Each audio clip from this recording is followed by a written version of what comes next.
اب سوال پیدا ہوتا ہے قیام اللیل سے مراد کیا ہے؟ یہاں پہ میں ذرا تراویح کا جو پس منظر ہے وہ بیان کر دینا چاہتا ہوں۔ دیکھیے، جیسا کہ ہم نے خطبے میں بھی دیکھ لیا، اللہ نے قیام اللیل جو ہے اسے فرض نہیں ٹھہرایا تطوعا، قرآن مجید میں بھی اس کا کوئی ذکر نہیں، احادیث میں اس کی تشویق و ترغیب پوری موجود ہے۔ ایک اور حدیث بھی ہم بعد میں پڑھیں گے اس پر۔ اس کا پس منظر کیا تھا کہ اس کو چھوڑ دیا گیا۔ اب ظاہر بات ہے مسلمانوں میں کمزور بھی ہیں، مسلمانوں میں وہ مزدوری کرنے والے بھی ہیں، روزہ تو فرض ہے ان پر، چاہے مئی کا مہینہ ہے اور گندم کاٹنی ہے، روزہ تو پھر بھی رکھنا ہوگا، یہ سب کچھ ہے۔ لیکن یہ کہ رات کو پھر کھڑے رہنا ان کے لیے، جاگنا ممکن نہیں ہے، لہذا ان کے اوپر یہ چیز فرض نہیں۔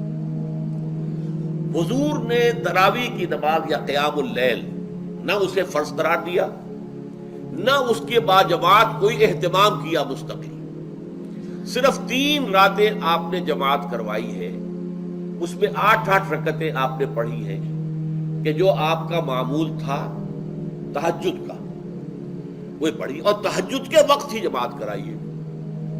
یہ ہے وہ حدیث۔ اس کے علاوہ کسی نماز تراویح جو ہے جو ہم پڑھتے ہیں 20 رکعتیں عشاء کے ساتھ متصل، اس کا کوئی ذکر نہ دور نبوی میں ہے نہ دور صدیق اکبر میں ہے۔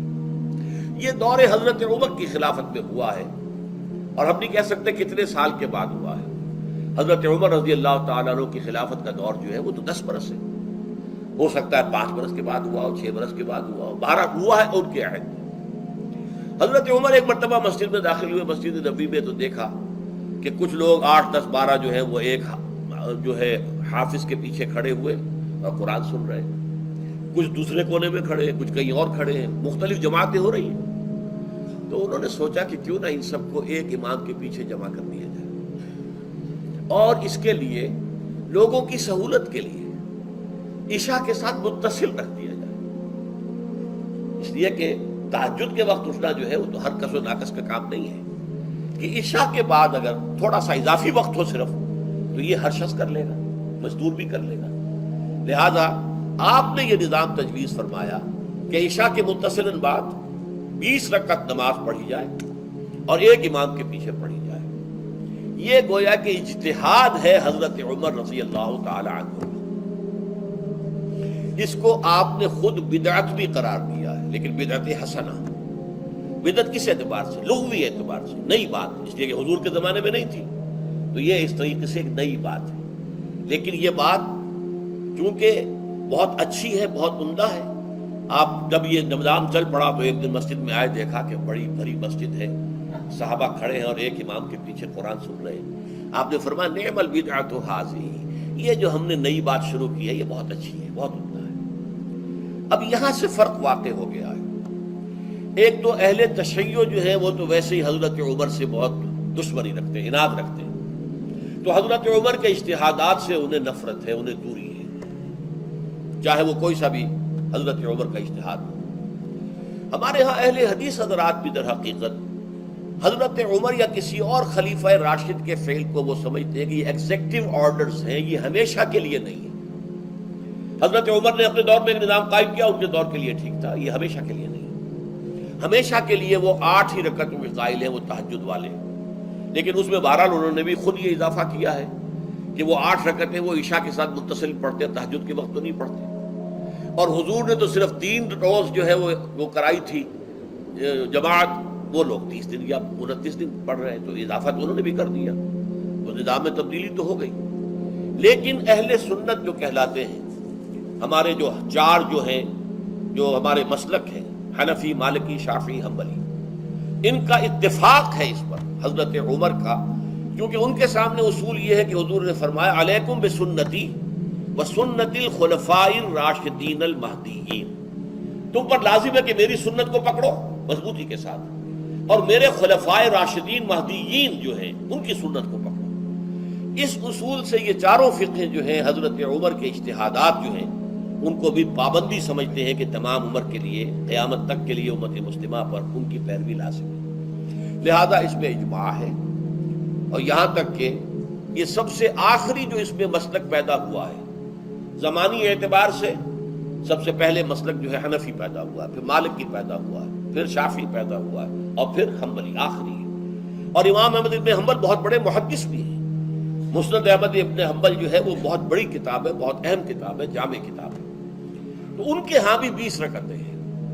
چنانچہ حرمین شریفین میں، سعودی عرب میں، مکے اور مدینہ منورہ میں جو نماز تراویح ہوتی ہے اس کی 20 رکعتیں ہیں. لیکن اہل حدیث حضرات جو ہے وہ اس 8 کے اوپر اکتفا کرتے ہیں. بہرحال یہ ایک اختلاف ہے جو میں نے اس کا پس منظر بیان کر دیا. لیکن اس 20 رکعت نماز سے ادا کرنے سے، جو کہ زیادہ سے زیادہ 50 منٹ یا 1 گھنٹہ لگتا ہے، اس سے وہ قیام اللیل کا حق ادا نہیں ہوتا. قیام اللیل کا تو کچھ اور ہی تقاضا ہے. قیام کسے کہتے ہیں؟ یہ سورہ مزمل سے واضح ہوتا ہے. یا ایھا المزمل قم اللیل الا قلیلا نصفہ او انقص منہ قلیلا او زد علیہ ورتل القرآن ترتیلا. آدھی رات یا آدھی رات سے کچھ کم، یعنی تہائی رات، یا آدھی رات سے کچھ زائد، 2/3 رات، یہ ہے قیام اللیل. چنانچہ سورہ مزمل ہی کی آخری آیت جو دوسرا رکوع مشتمل ہے جس پر، اس میں صاف کہہ دیا گیا ان ربک یعلم انک تقوم ادنی من ثلثی اللیل ونصفہ وثلثہ وطائفۃ من الذین معک. اے اللہ کے نبی، اللہ خوب واقف ہے کہ آپ بھی اور آپ کے ساتھ ایک جماعت بھی رات کو کھڑی رہتی ہے، 2/3 رات یا آدھی رات یا 1/3 رات. تو یہ سارا معاملہ جو ہے قیام اللیل کا، گویا کہ کم سے کم 1/3 رات پر اس کا اطلاق ہو سکے گا، یہ نہیں کہ 1 گھنٹے. اب اس کے ضمن میں دیکھیے حدیث پڑھیے. تیسری حدیث ہے ان عبداللہ ابن عمرو ابن العاص رضی اللہ تعالی عنہ. یہ وہی عبداللہ ابن عمرو ہے جن کی میں نے آپ کو حدیث پہلے سنائی ہے. یہ ساری رات کھڑے رہتے تھے، پوری رات، اور ہر روز روزہ رکھتے تھے، جس پر حضور نے منع کیا، لا تفعل، مت کرو ایسا. رضی اللہ عنہما، یہ خود بھی صحابی ہیں اور ان کے والد عمرو ابن العاص بھی صحابی ہیں. ان رسول اللہ صلی اللہ علیہ وسلم قال، کہ اللہ کے رسول صلی اللہ علیہ وسلم نے فرمایا الصیام والقرآن یشفعان للعبد. روزہ اور قرآن بندے کے حق میں شفاعت کریں گے. یقول الصیام، روزہ یہ عرض کرے گا اللہ کی جناب میں، اے رب پروردگار، انی منعتہ الطعام والشہوات بالنہار، میں نے تیرے اس بندے کو دن کے دوران کھانے پینے سے اور اپنی شہوت کا تقاضا پورا کرنے سے روکے رکھا، یہ میری وجہ سے روکا رہا، تو میری شفاعت اس کے حق میں قبول فرما. فشفعنی فیہ، میری شفاعت اس کے حق میں قبول فرما. ویقول القرآن، قرآن کیا کہے گا؟ منعتہ النوم باللیل، میں نے اسے رات کے وقت سونے سے، نیند سے روکے رکھا. فشفعنی فیہ، تو اس کے حق میں میری شفاعت قبول فرما. حضور فرماتے ہیں فیشفعان، ان دونوں کی شفاعت قبول کی جائے گی. یہ ہے قیام اللیل. یہ قیام اللیل صرف تراویح کی نماز سے جو پڑھ لی جاتی ہے، اور ہمارے ہاں تو یہ ہے، وہاں کم سے کم یہ تو تھا، صحابہ کرام کھڑے ہوتے تھے تو جو قاری پڑھ رہا ہوتا تھا وہ ان کے دل میں اترتا جاتا تھا، اس کا مضمون اور مفہوم جو ہے ان کو معلوم ہے، لہذا وہ اس کی زبان سے نکلا ہوا ہر لفظ ان کے قلب کی گہرائیوں تک اتر رہا ہے. یہاں تو یہ ہے پیرٹ لائک حافظ ہے، اسے خود پتہ نہیں میں کیا پڑھ رہا ہوں. اکثر حفاظ جو ہیں وہ عالم تو نہیں ہوتے، اور جو سن رہے ہیں انہیں کچھ پتہ نہیں ہم نے کیا سنا ہے. تو ٹھیک ہے، کم سے کم ثواب تو انہیں ملے گا کہ انہوں نے وقت نکالا ہے. 1 گھنٹہ ہی اضافی صحیح، لیکن بہرحال اس کا وقت تو انہوں نے نکالا ہے، محنت کی ہے، کھڑے رہے ہیں، ثواب ملے گا. لیکن جو مقصد ہے وہ حاصل نہیں ہوتا. اس مقصد کے حصول کے لیے اول تو قیام اللیل کی کم سے کم مدت 1/3. اگر کوئی شخص فرض کیجئے کہ اس کے ہاں کوئی اور انتظام نہیں ہے، جیسا کہ ہمارے ہاں ہم نے انتظام کیا ہے بڑے بڑے شہروں میں دورہ ترجمہ قرآن، اس میں ہمیں 5 گھنٹے لگ جاتے، نصف شب کے قریب تری جو ہے معاملہ ہو جاتا.